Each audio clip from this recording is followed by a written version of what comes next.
Welcome to my dear students. My name is C.H. Parashaya, lecturer in Commerce, Government Degree College, Mantani, Peddapalli district. ఈరోజు మనము నేర్చుకోబోయే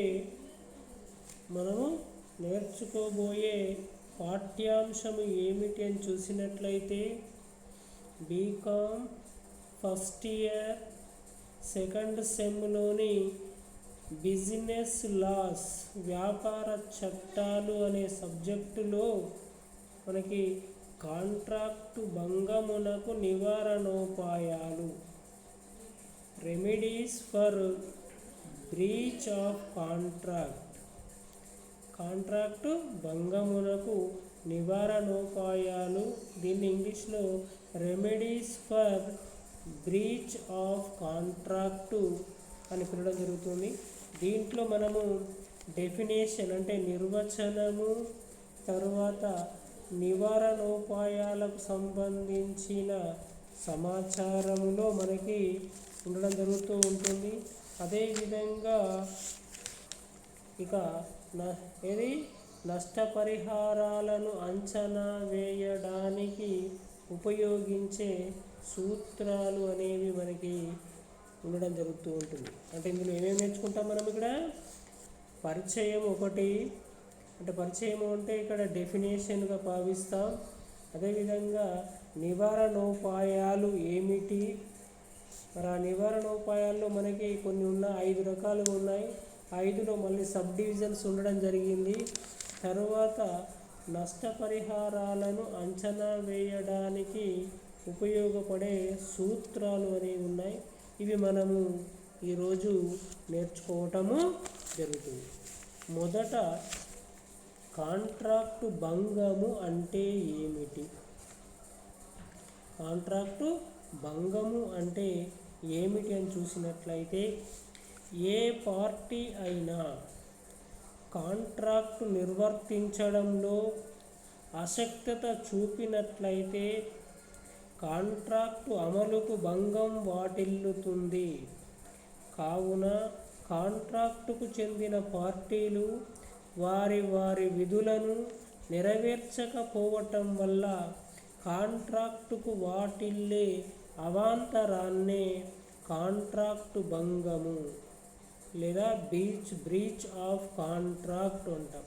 అంటే సింపుల్గా చెప్పాలంటే, కాంట్రాక్టుకు చెందిన పార్టీలు వారి విధులను నెరవేర్చకపోవటం వల్ల, వారి విధులను నిర్వర్తించకపోవటం వల్ల కాంట్రాక్టుకు ఏర్పడే అవాంతరాన్నే కాంట్రాక్టు భంగము లేదా బ్రీచ్ ఆఫ్ కాంట్రాక్టు అనడం జరుగుతుంది. మరి ఇందులో మనకి 2 పార్టీలు ఉండడం జరుగుతూ ఉంటుందని చెప్పుకున్నాం. ఒకటి కాంట్రాక్టీ, రెండవది కాంట్రాక్టర్, అంటే ప్రామిసీ, అదేవిధంగా ప్రామిసర్. మరి ఇక్కడ కాంట్రాక్టు భంగమునకు కారకుడైన వ్యక్తి రెండవ వ్యక్తికి నష్టపరిహారము చెల్లించుకోవలసిన బాధ్యత ఏర్పడుతుంది. అంటే కాంట్రాక్టు భంగమును ఎవరు చేయడం జరుగుతుంది?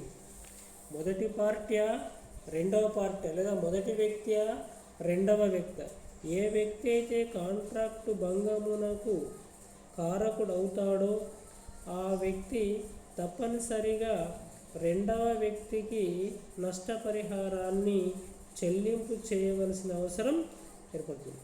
అదేవిధంగా మన భారతదేశంలో స్పెసిఫిక్ రిలీఫ్ యాక్ట్ అనేది ఒకటి ఉంటుంది. దీన్ని 1963లో ఏర్పాటు చేయడం జరిగింది. అందులోని సెక్షన్ 73 నుంచి 75 వరకు ఈ నష్టపరిహారాల గురించి వివరించడము జరిగింది. అంటే కాంట్రాక్ట్ భంగం జరిగినట్లయితే దానికి ఎలాంటి ఏ సందర్భంలో ఏ నష్టపరిహారము విధించాల్సిన అవసరం ఉంటుంది అనేది ఈ సెక్షన్లలో పేర్కొనడం జరిగిందట. అదేంటి స్పెషల్ రిలీఫ్ యాక్ట్ 1963. అందులో సెక్షన్ మళ్ళీ 73 నుంచి 75 వరకు ఈ కాంట్రాక్ట్ భంగం వల్ల నష్టపరిహారాల గురించి వివరించడం జరిగింది. నెక్స్ట్, కాంట్రాక్టు భంగమైనప్పుడు కాంట్రాక్టుకు చెందిన రెండవ పార్టీ అనగా గాయపడిన వ్యక్తికి ఈ నివారణోపాయాలు క్రింది విధంగా ఉన్నాయి. అంటే కాంట్రాక్టు భంగమైనప్పుడు ఆ కాంట్రాక్టుకు చెందిన రెండవ పార్టీ అంటే గాయపడిన వ్యక్తికి ఈ నివారణోపాయాలు మనకి క్రింది విధంగా ఉన్నాయి అని చెప్తున్నాడు. అవి మనకు ఒక 5 రకాలుగా పేర్కొనటము జరిగినది. అది ఒకటి కాంట్రాక్టును రద్దుపరచడం, రద్దుపరచడం. 2, నష్టపరిహారానికి దావా వేయటం. అదేవిధంగా 3, యోగ్యతను బట్టి నష్టపరిహారమునకు దావా వేయటం.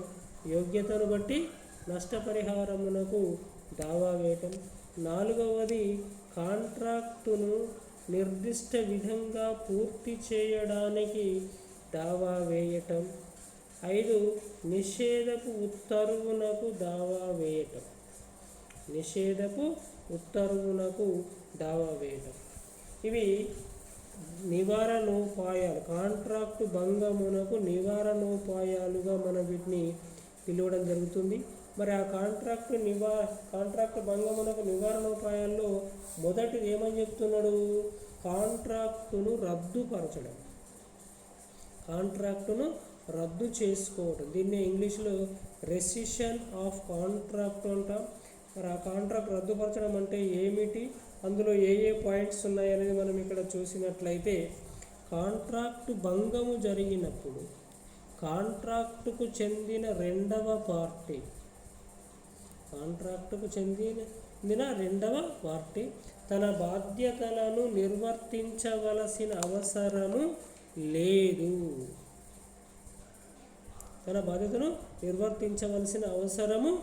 లేదు. అంతేకాక చట్టరీత్యా కాంట్రాక్టు బాధ్యతల నుండి విముక్తి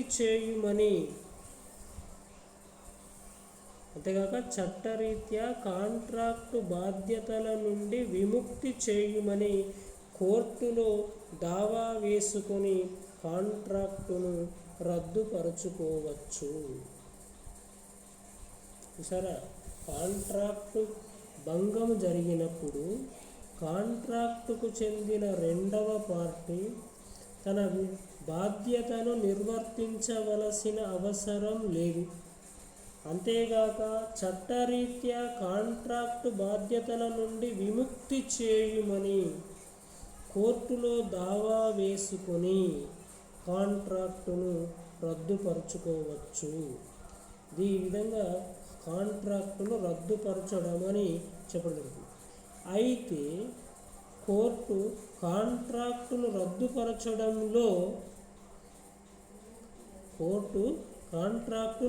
రద్దుపరచడంలో ఒక 2 విషయాలను పరిశీలించడం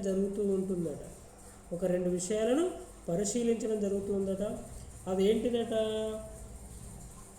కోర్టుకు దరఖాస్తు చేసుకున్న దరఖాస్తుదారునకు కాంట్రాక్టు చెల్లనేరదిగా పరిగణించాలి. ఒకటి, కోర్టుకు దరఖాస్తు చేసుకున్న దరఖాస్తుదారునకు కాంట్రాక్టు చెల్లనేరదిగా పరిగణించాలి. 2వది, ప్రతివాది అంటే బ్రాకెట్లో కాంట్రాక్టు భంగమునకు దోహదపడిన వ్యక్తి చర్యల వల్ల కాంట్రాక్టు చట్టవిరుద్ధం కావటం. ఈ 2 సందర్భాలలో కాంట్రాక్టును రద్దుపరచుకోవడానికి అవకాశం ఉంటుంది అని చెప్పడం జరుగుతూ ఉంటుంది. అయితే ఇక్కడ ఏమంటున్నారంటే, దీనికి పాయింట్ వైజ్ చూసినట్లయితే, అయితే కొన్ని సందర్భాలలో కోర్టు కాంట్రాక్టును రద్దుపరచుకోవచ్చు అనే దాని కొరకు మనకి ఒక 2 విషయాలు చెప్తున్నాడు. వాది కాంట్రాక్టులో గాయపడిన వ్యక్తి. ప్రత్యక్షంగా పరోక్షంగా కాంట్రాక్టును ఆమోదించడం. ప్రత్యక్షంగా పరోక్షంగా కాంట్రాక్టును ఆమోదించడం. ఉదాహరణకు అసత్య పరిచయ పత్రమును సాధారణ సమావేశంలో ఆమోదిస్తూ లేదా డివిడెండును పొందుతూ కంపెనీ వాటాలు కొనుగోలు చేసుకున్న ఒప్పందాన్ని రద్దు చేసుకునే ప్రయత్నాలు చెల్లనేరవు. ఏమన్నాడు? వాది ప్రత్యక్షంగా కానీ పరోక్షంగా కానీ కాంట్రాక్టును ఆమోదించడం. అంటే ఉదాహరణకి ఏం చెప్పింది? అసత్య పరిచయ పత్రమును సాధారణ సమావేశంలో ఆమోదిస్తూ లేదా డివిడెండును పొందుతూ కంపెనీ వాటాలను కొనుగోలు చేసుకున్న ఒప్పందాన్ని రద్దు చేసుకునే ప్రయత్నాలు చెల్లనేరవు. ఇలాంటివి రద్దు చేసుకోవడానికి కోర్టులో రద్దు చేసుకోవడానికి ప్రయత్నం చేస్తే చెల్లనేరం అని చెప్తుంది. అలానే ఇంకొక 2 పాయింట్లు చెప్తున్నాడు. కాంట్రాక్టులో కొంత మేరకు మాత్రమే రద్దుపరచమని కోరటం వలన మిగతా కాంట్రాక్టు పనిని వేరుపరిచే అవకాశము లేదు. కాంట్రాక్టులో కొంత మేరకు మాత్రమే రద్దుపరచమని కోరటము మిగతా కాంట్రాక్టు పనిని వేరు చేయమని చేసే అవకాశము లేదు అంటున్నాం. అదేవిధంగా కాంట్రాక్టు ఏర్పరచుకోవడానికి నెలకొన్న పరిస్థితులు ప్రస్తుతం ఉండకపోవటం, ఇరు పార్టీల పొరపాట్లు లేనప్పటికీ కాంట్రాక్టు నిర్వర్తనలో మారిన పరిస్థితులు కాంట్రాక్టు రద్దుకు అనుకూలించకపోవచ్చు. అంటే కాంట్రాక్టు ఏర్పరచుకోవడానికి నెలకొన్న పరిస్థితులు ప్రస్తుతం ఉండకపోవచ్చు, ఇరు పార్టీల పొరపాట్లు లేనప్పటికీ కాంట్రాక్టు నిర్వర్తనలో మారిన పరిస్థితులు కాంట్రాక్టు రద్దుకు అనుకూలించకపోవచ్చు. అదేవిధంగా కాంట్రాక్టు అమలులో ఉన్న కాలంలో కాంట్రాక్టుపై నమ్మకంతో కాంట్రాక్టు విలువను పరిరక్షించుటకు మూడవ పార్టీ ఆ కాంట్రాక్టులో హక్కులు పొందినట్లయితే కాంట్రాక్టు రద్దు సాధ్యము కాదు. ఈ 4 సందర్భాలలో కాంట్రాక్టును రద్దుపరుచుకోవడానికి సాధ్యము కాదు అని చెప్పడం జరుగుతుంది. మరి ఎప్పుడు సాధ్యమవుతాడో రద్దుపరుచుకోవడానికి? కాంట్రాక్టు భంగం జరిగినప్పుడు కాంట్రాక్టుకు చెందిన రెండవ పార్టీ తన బాధ్యతలను నిర్వర్తించవలసిన అవసరం లేదు. అంతేకాకుండా చట్టరీత్యా కాంట్రాక్టు బాధ్యతల నుండి విముక్తి చేయమని కోర్టులో దావా వేసుకొని కాంట్రాక్టును రద్దుపరచుకోవచ్చు. ఎవరు? రెండవ వ్యక్తి. మరి అప్పుడు దాన్ని మనకి 2 విధాలుగా పరిగణించవచ్చు. కోర్టుకు దరఖాస్తు చేసుకున్న దరఖాస్తుదారుకు కాంట్రాక్టు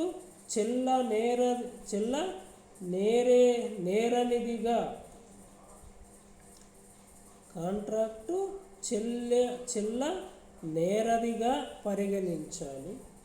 ప్రతివాది చర్యల వల్ల కాంట్రాక్టు చట్ట విరుద్ధం కావటం. ప్రతివాది చర్యల వల్ల కాంట్రాక్టు చట్ట విరుద్ధం కావటం. ఈ 2 సందర్భాలను తప్పనిసరిగా కోర్టు పరిశీలన చేసి అది రద్దుపరచుకోవచ్చా లేదా అనేది నిర్ణయం తీసుకోవడం జరుగుతుంది. రెండవది ఏంటంటే కాంట్రాక్టు భంగం జరిగినప్పుడు రెండవ పాయింట్ ఏంటంటే నష్టపరిహారానికి దావా వేయడం. కాంట్రాక్టుకు భంగం జరిగినది, అప్పుడు ఆ కాంట్రాక్టుకు భంగం జరిగినప్పుడు ఆ నష్టము జరిగిన పార్టీ ఏం చేస్తారో నష్టపరిహారానికి కోర్టులో దావా వేయటం జరుగుతుందట. దానికి సంబంధించిన సమాచారం చూసినట్లయితే కాంట్రాక్టు భంగం కావడానికి బాధ్యుడైన వ్యక్తి రెండవ పార్టీకి కలిగిన నష్టాన్ని సర్దుబాటు చేయడానికి నగదు చెల్లించే పరిహారమును నష్టపరిహారం అంటాము. నగదు పరిహారము చెల్లింపు అనేది కాంట్రాక్టు భంగం చేసిన పార్టీని ఆశించే ఉద్దేశం కాదు. కాంట్రాక్టు భంగం కానప్పుడు ఆర్థికంగా ఆ పార్టీ ఏ స్థితిలో ఉండేవాడో అదే స్థితిలో ఉంచడానికి మాత్రమే ఉద్దేశింపబడినదని గ్రహించాలి. ఏంటంటే చూసారా, కాంట్రాక్టు భంగం జరిగినట్లయితే నష్టపరిహారాన్ని కోరడం ఎందుకట, నగదు కూడా చెల్లింపు చేయమనడం ఎందుకట, దాన్ని నష్టపరిహారం అని ఎందుకు అనాలట అంటే నగదు పరిహారం చెల్లింపు అనేది కాంట్రాక్టు భంగం చేసిన పార్టీని శిక్షించే ఉద్దేశం కాదు. ఇక్కడ కాంట్రాక్టు భంగము కానప్పుడు ఆర్థికంగా ఆ పార్టీ ఏ స్థితిలో ఉండేవాడో అదే స్థితిలో ఉంచడానికి మాత్రమే ఉద్దేశింపబడినదని గ్రహించాలి అని చెప్పడం జరిగింది. అయితే చెల్లించే నష్టపరిహారంలో గాయపడిన వ్యక్తి మనోవ్యధను ఆవేదనను పరిగణలోనికి తీసుకోవద్దు. మరి ఈ నష్టపరిహారాలు మనకి 4 రకాలుగా చెప్పడము జరిగింది. ఒకటి ఆర్డినరీ డ్యామేజెస్ అంటే సాధారణ నష్టపరిహారాలు. 2 స్పెషల్ డ్యామేజెస్ ప్రత్యేక నష్టపరిహారాలు. 3వది విండెక్టివ్ డ్యామేజెస్ కక్షతో కూడుకున్న నష్టపరిహారాలు. 4 నామమాత్రపు డ్యామేజెస్ నామమాత్రపు నష్టపరిహారాలు. మరి ఆర్డినరీ సాధారణ నష్టపరిహారాలు అంటే ఏమిటి, అందులో ఏ వాటిని చేర్చడం జరిగిందనేది మనం ఇప్పుడు చూద్దాం. ఒక కాంట్రాక్టు భంగము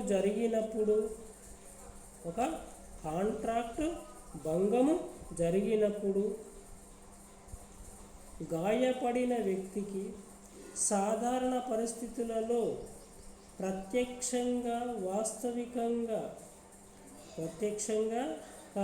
స్వాభావికంగా సంభవించిన నష్టానికి చెల్లించే నగదు పరిహారాన్నే సాధారణ నష్టపరిహారం అంటారు. ఏమంటుంది ఇక్కడ, ఒక కాంట్రాక్టు భంగం జరిగినప్పుడు గాయపడిన వ్యక్తికి సాధారణ పరిస్థితులలో ప్రత్యక్షంగా స్వాభావికంగా సంభవించిన నష్టానికి చెల్లించే నగదు పరిహారాన్నే సాధారణ నష్టపరిహారం అంటారు. కాంట్రాక్టు భంగం వలన ఏర్పడే పరోక్ష ఫలితాలకు నష్టపరిహారము చెల్లించరు. ప్రత్యక్ష స్వాభావికంగా సంభవించిన వాటికి మాత్రం చెల్లింపు చేయాలి.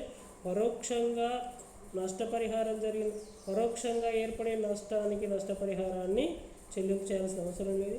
చెల్లించవలసిన నష్టపరిహారాన్ని కాంట్రాక్టు భంగము జరిగిన తేదీ నుండి లెక్కించడం జరుగుతుంది. చెల్లించవలసిన నష్టపరిహారాన్ని ఎప్పటి నుంచి తీసుకోవాలట, కాంట్రాక్టు భంగము జరిగిన తేదీ నుండి లెక్కించడం జరిగింది. కాంట్రాక్టుకు భంగం ఏర్పడిన పిదప పరిస్థితులలో వచ్చిన మార్పు పరిమాణం వల్ల నష్టాన్ని తగ్గిన పరిగణలోనికి తీసుకోకూడదు. దీనికి సంబంధించి ఒక కేసు చెప్తున్నాడు.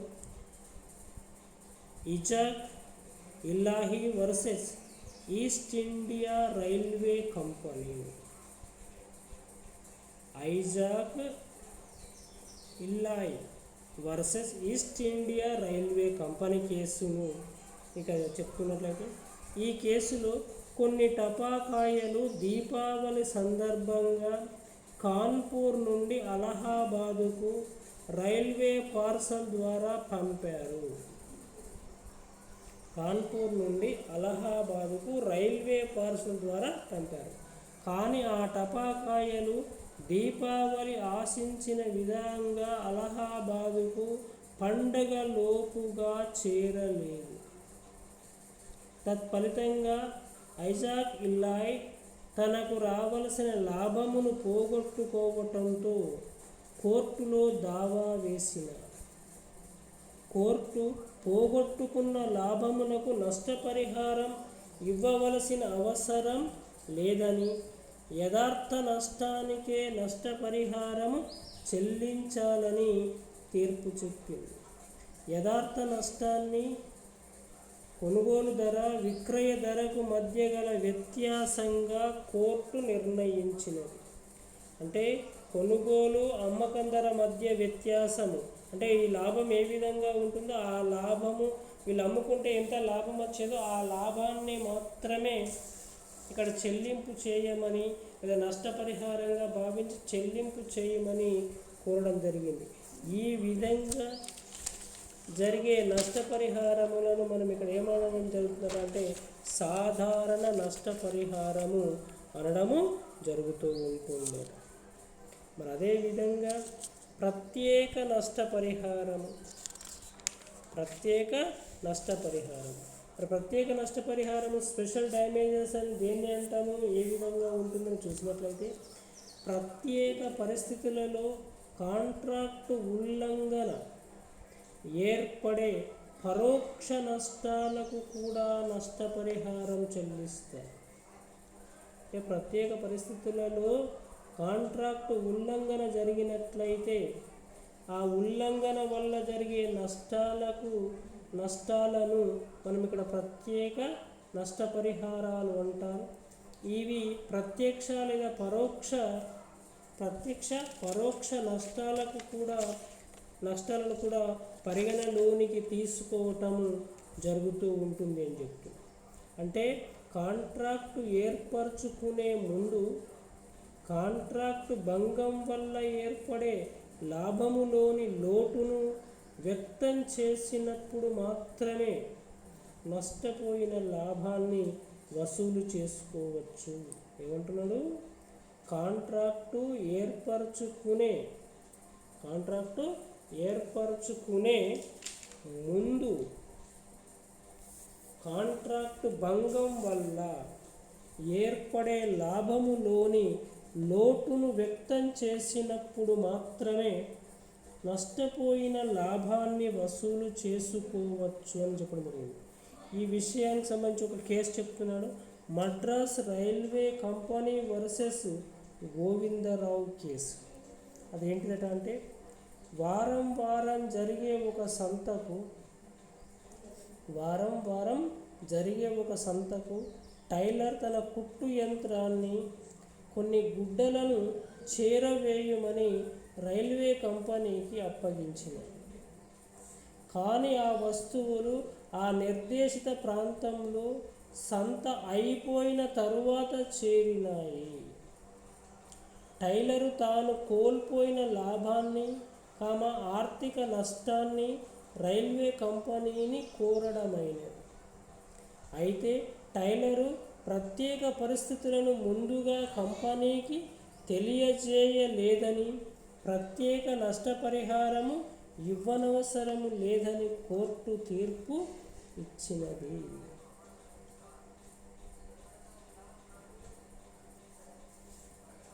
ఏమంటున్నాడు చూసారా? ఇక్కడ ప్రత్యేక పరిస్థితులను తప్పనిసరిగా తెలియజేయాలట.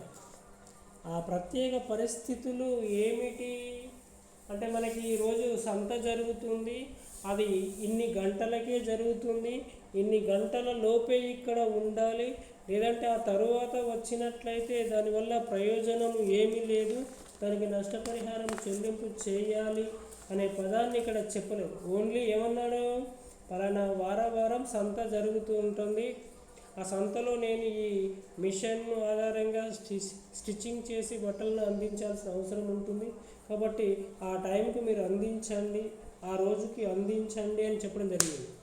అది ఎప్పుడు ఓపెన్ అవుతుంది, ఎప్పుడు క్లోజ్ అవుతుంది అనేది ఇక్కడ ప్రత్యేక పరిస్థితి అనమాట. అలాంటి సందర్భం ఏమీ చెప్పకుండా అగ్రిమెంట్ చేసుకోవడం జరుగుతుంది, చేసుకున్నాడు. కాబట్టి దీనికి నష్టపరిహారం ఇవ్వవలసిన అవసరము లేదని ఇక ఈ కోర్టు తీర్పు ఇవ్వటము జరిగినదట. మరి నెక్స్ట్ మూడోది ఏంటి అని చూసినట్లయితే కక్షతో కూడుకున్న నష్టపరిహారాలు. కక్షతో కూడుకున్న నష్టపరిహారాలు, విండక్టివ్ డ్యామేజెస్ అంటే వీటిని ఏమంటాం, ఈ నష్టపరిహారం ఏమంటామట అంటే శిక్షాత్మక నష్టపరిహారాలు అని కూడా పిలవడం జరుగుతూ ఉంటుంది. శిక్షాత్మక నష్టపరిహారాలు అంటే కాంట్రాక్ట్ భంగం చేసిన వ్యక్తులను శిక్షించే ఉద్దేశంతో విధించే నష్టపరిహారాలనే కక్షతో కూడుకున్న నష్టపరిహారాలు అంటారు. కాంట్రాక్టు భంగం చేసిన వ్యక్తులను శిక్షించే ఉద్దేశంతో విధించే నష్టపరిహారాలనే కక్షతో కూడుకున్న నష్టపరిహారాలు అంటారు. ఈ నష్టపరిహారాలకి మరొక పేరు ఏమిటంటే శిక్షాత్మక నష్టపరిహారాలు అని కూడా పిలవడం జరుగుతుంది. అంటే ఈ నష్టపరిహారం మొత్తము చాలా ఎక్కువ పరిమాణంలో ఉంటుంది. అంటే కాంట్రాక్టుకు చెందిన పార్టీలు కాంట్రాక్టును భంగపరచడమును నిరుత్సాహపరచడానికి ఈ నష్టపరిహారము చాలా పెద్ద మొత్తముగా నిర్ణయిస్తారు. కాబట్టి కక్షతో కూడుకున్న నష్టపరిహారమును ఈ దిగువ సందర్భములలో మాత్రమే వసూలు చేయవచ్చును అంటుంది. కక్షతో కూడుకున్న నష్టపరిహారాలను ఎక్కడ వాడతారట, ఏ సందర్భంలో వసూలు చేసుకోవచ్చట అంటే వైవాహిక ఒప్పందములను భంగం చేయటం, ఖాతాదారుడి పేరిట బ్యాంకులో సరిపోను నిల్వ ఉన్నను చెక్కును అనాదరణ చేయటం. ఈ రెండు సందర్భాలలో గాయపడిన వారికి నష్టపరిహారాన్ని ఎక్కువగా చెల్లింపు చేయమని నిర్ధారించడము జరుగుతుంది. అంటే ఇక్కడ ఆ వ్యక్తి యొక్క మానసిక వ్యధ, కోల్పోయిన పరువు నష్టము, పరపతిని పరిగణలోనికి తీసుకొని ఇక నష్టపరిహారాన్ని చెల్లింపు చేయమని కోరటము జరుగుతుంది. కాబట్టి ఇది కక్షతో కూడుకున్న నష్టపరిహారంగా పరిగణిస్తాం. నెక్స్ట్ నామమాత్రపు నష్టపరిహారాలు, నామినల్ డ్యామేజెస్. మరి అది ఏంటి అని చూసినట్లయితే కాంట్రాక్టు భంగపరచడం వల్ల ఎదుటి పార్టీకి ఎలాంటి నష్టం కొన్ని సందర్భాలలో జరగకపోవచ్చు. అయితే ఆ పార్టీ యొక్క హక్కును గుర్తించడానికి పరిరక్షించడానికి స్వల్ప మొత్తమును నష్టపరిహారంగా చెల్లింపు చేస్తారు. ఈ స్వల్ప నష్టపరిహార మొత్తాన్ని నామమాత్రపు నష్టపరిహారముగా పరిగణించడం లేదా పిలవటము జరుగుతుంది. అంటే ఎదుటి పార్టీకి ఎలాంటి నష్టము జరగదట, కానీ ఇక అతని హక్కును గుర్తించడానికి గాను నష్టపరిహారంగా స్వల్ప మొత్తమును చెల్లింపు చేయడం జరుగుతుంది.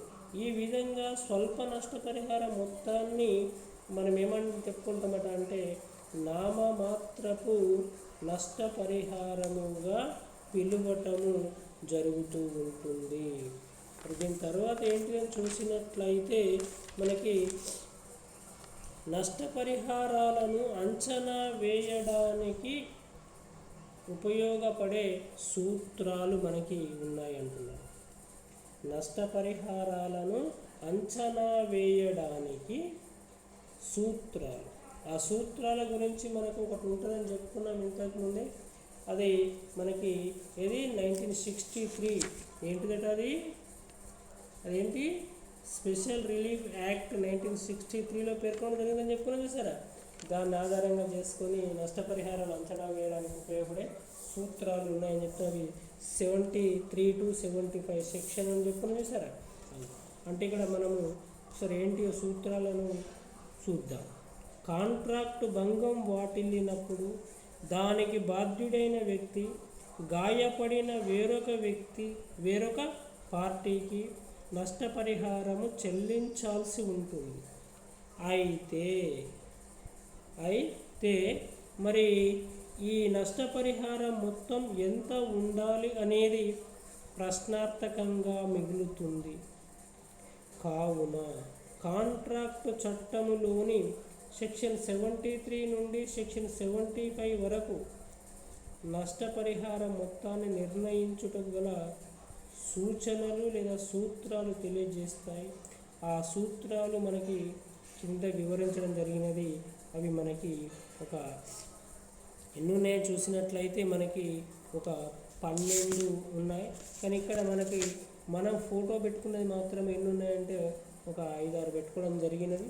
అవి ఏంటి అని చూసినట్లయితే, కాంట్రాక్టును భంగపరచడం వల్ల ఒక పార్టీకి నష్టం వాటిల్లితే ఆ పార్టీ ఆర్థికంగా కాంట్రాక్టు భంగం జరగకపోతే ఉండే పరిస్థితులలో ఉండేటట్లు చూడవలెను. కావున కాంట్రాక్టు భంగం వలన ఎదుటి పార్టీ ఆర్థికంగా ఎలాంటి నష్టమునకు గురి కాకూడదు. అది మొదటి సూత్రం. రెండవది ఏంటంటే కాంట్రాక్టుకు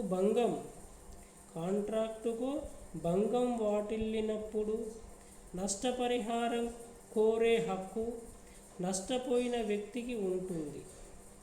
నష్టం కలుగజేసిన వ్యక్తి నష్టపోయిన వ్యక్తికి పరిహారము చెల్లించాల్సిన బాధ్యత ఏర్పడుతుంది. ఇది మంచి ఇంపార్టెంట్ పాయింట్గా చెప్పుకుంటాం. ఇది కాంట్రాక్టుకు భంగం వాటిల్లినప్పుడు నష్టపరిహారం కోరే హక్కు నష్టపోయిన వ్యక్తికి ఉంటుంది. నష్టం కలుగజేసిన వ్యక్తి నష్టపోయిన వ్యక్తికి పరిహారం చెల్లించవలసిన బాధ్యత ఏర్పడుతుంది. అదే మరొక పాయింట్, మరొక సూత్రం ఏమిటట, కాంట్రాక్టుకు భంగం వల్ల గాయపడిన వ్యక్తి అసౌకర్యమును దృష్టిలో ఉంచుకొని నష్టాన్ని అంచనా వేయాలి. ఏమంటాడు? కాంట్రాక్టుకు భంగం వల్ల గాయపడిన వ్యక్తి అసౌకర్యమును దృష్టిలో ఉంచుకొని నష్టాన్ని అంచనా వేయాలి. తాను నష్టపరిహారమును పొందడానికి చేసిన వ్యయాలను తిరిగి కాంట్రాక్టు భంగమునకు కారకుడైన వ్యక్తి నుండి పొందవచ్చు. కావున కాంట్రాక్టు భంగం వల్ల నష్టపోయిన వ్యక్తి నష్టమును సాధ్యమైనంత మేరకు తగ్గించాల్సి ఉంటుంది. అదేవిధంగా మరొక సూత్రం ఏమిటని చూసినట్లయితే, కాంట్రాక్టును భంగపరచడం వలన వాస్తవ నష్టం ఏమీ వాటిల్లకుంటే ఎదుటి పార్టీ హక్కును పరిరక్షించడానికి స్వల్ప మొత్తమును నష్టపరిహారముగా చెల్లింపు చేస్తారు. ఇది కూడా ఇంపార్టెంట్ పాయింట్ చెప్పుకుంటాం. కాంట్రాక్టును భంగపరచడం వల్ల వాస్తవ నష్టం ఏమీ వాటిల్లకుంటే ఎదుటి పార్టీ హక్కును పరిరక్షించడానికి స్వల్ప మొత్తమును నష్టపరిహారముగా చెల్లింపు చేస్తే సరిపోతుందని చెప్పడం జరిగింది. అదేవిధంగా ఒక నిర్దిష్ట తేదీన తీసుకున్న మొత్తం వాపసు చేసే సమయంలో కాంట్రాక్టుకు భంగం వాటిల్లితే ఏమంటాడు, ఒక నిర్దిష్ట తేదీన తీసుకున్న మొత్తం వాపసు చేసే సమయంలో కాంట్రాక్టుకు భంగం వాటిల్లితే చెల్లింపు వాయిదా తేదీ నుండి ఆ సొమ్ము చెల్లింపు జరిగే వరకు అసలు మొత్తముపై వడ్డీని కూడా లెక్కించాలి. ఈ వడ్డీ సొమ్మును నష్టపరిహారముగా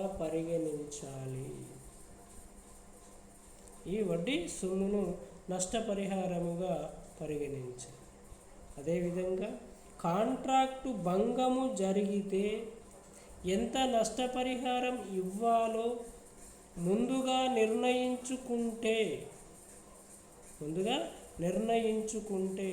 అంత మేరకే నష్టపరిహారం చెల్లించాలి. ఆ నిర్ణీత మొత్తము కంటే ఎక్కువ మొత్తమును నష్టపరిహారంగా చెల్లించడము సాధ్యము కాదు.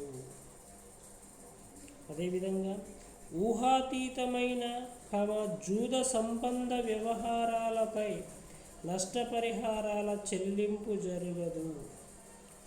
ఊహాతీతమైన జూద సంబంధమైన వ్యవహారాలపై నష్టపరిహారాలను చెల్లింపు చేయవలసిన అవసరము లేదు అని చెప్పడం జరిగింది.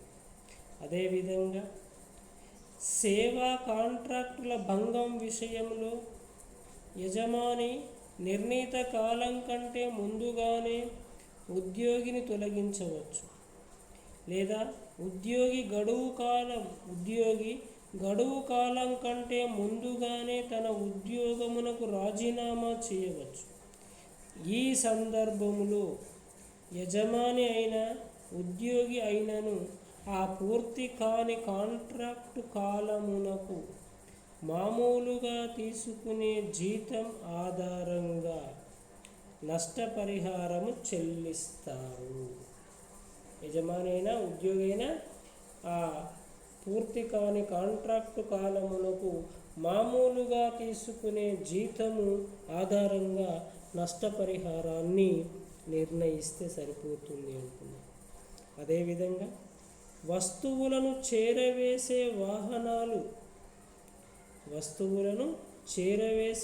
వాహనాలు సకాలంలో రాకపోవటం వల్ల వస్తు నాణ్యత కోల్పోవచ్చు, సరుకు చెడిపోవచ్చు, మార్కెట్ పరిస్థితులు మారవచ్చు. ఇలాంటి సందర్భాలలో నష్టపోయిన వ్యక్తి ఆ సంబంధిత వ్యక్తి లేదా సంస్థ నుండి నష్టపరిహారాన్ని పొందవచ్చు. ఏమంటున్నాడు? వస్తువులను చేరవేసే వాహనాలు సకాలంలో రాకపోవటం వల్ల వస్తు నాణ్యత కోల్పోవచ్చును, లేదా సరుకు చెడిపోవచ్చును, లేదా మార్కెట్ పరిస్థితులు మారవచ్చును. అలాంటి సందర్భములో నష్టపోయిన వ్యక్తి ఆ సంబంధిత వ్యక్తి లేదా సంస్థ నుండి నష్టపరిహారాన్ని పొందడం జరగవచ్చు అని చెప్తుంది. అదేవిధంగా వస్తువుల అమ్మకం కొనుగోలు కాంట్రాక్టులో నష్టమును ఒప్పందపు ధర మార్కెట్ ధరకు గల వ్యత్యాసాల ఆధారంగా నిర్ణయిస్తారు. కావున నిర్ణీత తేదీన వస్తువులను సరఫరా చేయకున్నా లేదా ఇతరత్రా కాంట్రాక్టు భంగం వాటిల్లితే కొనుగోలుదారుడు ఎంత వరకు ధర వ్యత్యాసము చెల్లించవలసి వస్తుందో ఆ మేరకే నష్టపరిహారాన్ని నిర్ధారిస్తారు. ఒకవేళ సరుకును సప్లై చేయడానికి తేదీ నిర్ణయం కానప్పుడు అమ్మకందారు ఏ తేదీన అయితే కాంట్రాక్టు నిర్వర్తనకు అయిష్టత తెలియజేస్తాడో ఆ రోజున మార్కెట్ ధర, అమ్మకపు ధర లేదా ఒప్పందపు ధర వ్యత్యాసమును నష్టపరిహారముగా తీసుకోవటము జరుగుతుంది.